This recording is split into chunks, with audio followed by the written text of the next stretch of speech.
السلام علیکم ورحمۃ اللہ وبرکاتہ۔ آج ہم بات کریں گے کہ جیو اور جینے دو۔ اور دیکھا جائے تو یہ اس وقت ہمارے خاص طور پہ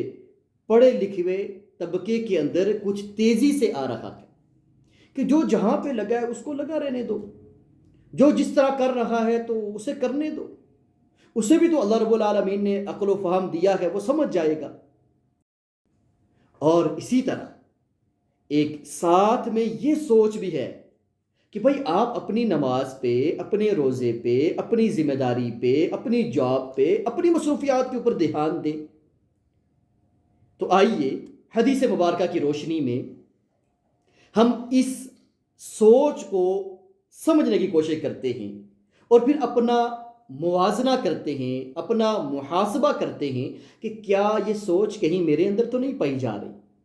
کیا یہ سوچ ٹھیک بھی ہے یا نہیں ہے۔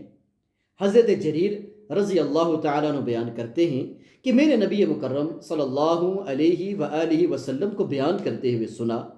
کہ نبی علیہ الصلوۃ والسلام کہہ رہے تھے، اگر ایک آدمی کسی قوم کے اندر برائی کا کام کر رہا ہے اور اس قوم میں ایسے لوگ موجود ہیں یقدرون علی ان یغیروا علیہ، کہ اس قوم میں ایسے لوگ موجود ہیں کہ جو اس کو اس برے کام سے روکنے کی استطاعت رکھتے ہیں، فلا یغیروا، استطاعت کے باوجود وہ اس کو نہیں روک رہے، تو اللہ کی طرف سے کیا عذاب ان کے اوپر نازل ہوگا؟ فرمایا الا اصابہم اللہ بعذاب قبل ان یموتوا، کہ ایسے لوگوں کے اوپر اللہ رب العالمین ان کی موت آنے سے پہلے عذاب نازل کر دیں۔ تو اب اس حدیث مبارکہ کے بعد ہمیں اپنی فکر کرنی چاہیے۔ ہم یہ دیکھیں کہ اللہ رب العالمین نے ہمیں بھی بعض مقامات پر، بعض جگہوں پر، بعض مناسب پر اللہ رب العالمین نے ہمیں اہل قدرت بنایا ہے۔ اللہ رب العالمین نے ہمیں وہاں اختیارات دیے ہیں، اور خاص طور پہ آج کل تو سوشل میڈیا کا دور ہے، یہاں پر تو آپ علل اعلان جو فحاشی ہے، برے کام ہیں، اس کے خلاف قرآن و حدیث کی روشنی میں بیان کر سکتے ہیں۔ اب تو مجال مفتوح ہے، اب تو حالات پہلے کی طرح نہیں ہیں کہ آپ کا پیغام کتنے لوگوں تک پہنچتا ہے یا نہیں پہنچتا، اور ویسے بھی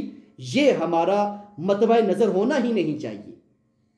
کہ اگر ہم کوئی نصیحت کر رہے ہیں، کوئی حدیث مبارکہ بیان کر رہے ہیں، کوئی واعظ و نصیحت کر رہے ہیں، تو وہ کتنے لوگوں تک پہنچتا ہے۔ اصل میں ہم نے یہ دیکھنا ہے کہ میں نے اپنی استطاعت، اپنی بساط، اپنے علم کے مطابق دوسروں کی رہنمائی کرنے میں کتنا کردار ادا کیا ہے۔ اور آج مجموعی لحاظ سے ہم جو امت محمدیہ ہیں، ہم جو اپنے اس امت کے فضائل سے، اس امت کی فضیلت سے جو ہم اتنے پیچھے ہیں اور ایک پستی کے زمانے سے گزر رہے ہیں، اس کی بڑی وجہ کیا ہے کہ ہم نے اپنے امت محمدی ہونے کا حق ہی نہیں ادا کر رہے۔ ہم یہ سوچ رہے ہیں کہ دین تو صرف اس چیز کا نام ہے کہ اپنی نماز، اپنا روزہ، اپنی جاب، اپنی مصروفیات کا خیال رکھا جائے۔ میرا کوئی جاننے والا، میرا کوئی عزیز و اقارب، میرا کوئی اپنا اگر وہ کسی غیر شرعی کام کے اندر ملوث ہے تو بھئی مجھے تو اس کو بتانا ضروری نہیں ہے۔ تو جب ہمارے اندر یہ سوچ آتی ہے، اور خاص طور پہ ایک بڑی پلاننگ کے ساتھ اس سوچ کو معاشرے کے اندر رائج کیا گیا ہے کہ جیو اور جینے دو، یہ قطعاً یہ سوچ ٹھیک نہیں ہے۔ اگر ہمارے سامنے کوئی شخص خودکشی کر رہا ہو تو کیا ہم اس کو روکیں گے؟ نہیں۔ ہمارے سامنے اگر کوئی شخص آگ کے اندر چھلانگ لگانے کے لیے تیار ہے تو کیا ہم بحیثیت انسان اس کے ساتھ اتنی ہمدردی نہیں کریں گے کہ ہم اس کو روکیں؟ تو سیم اسی طرح،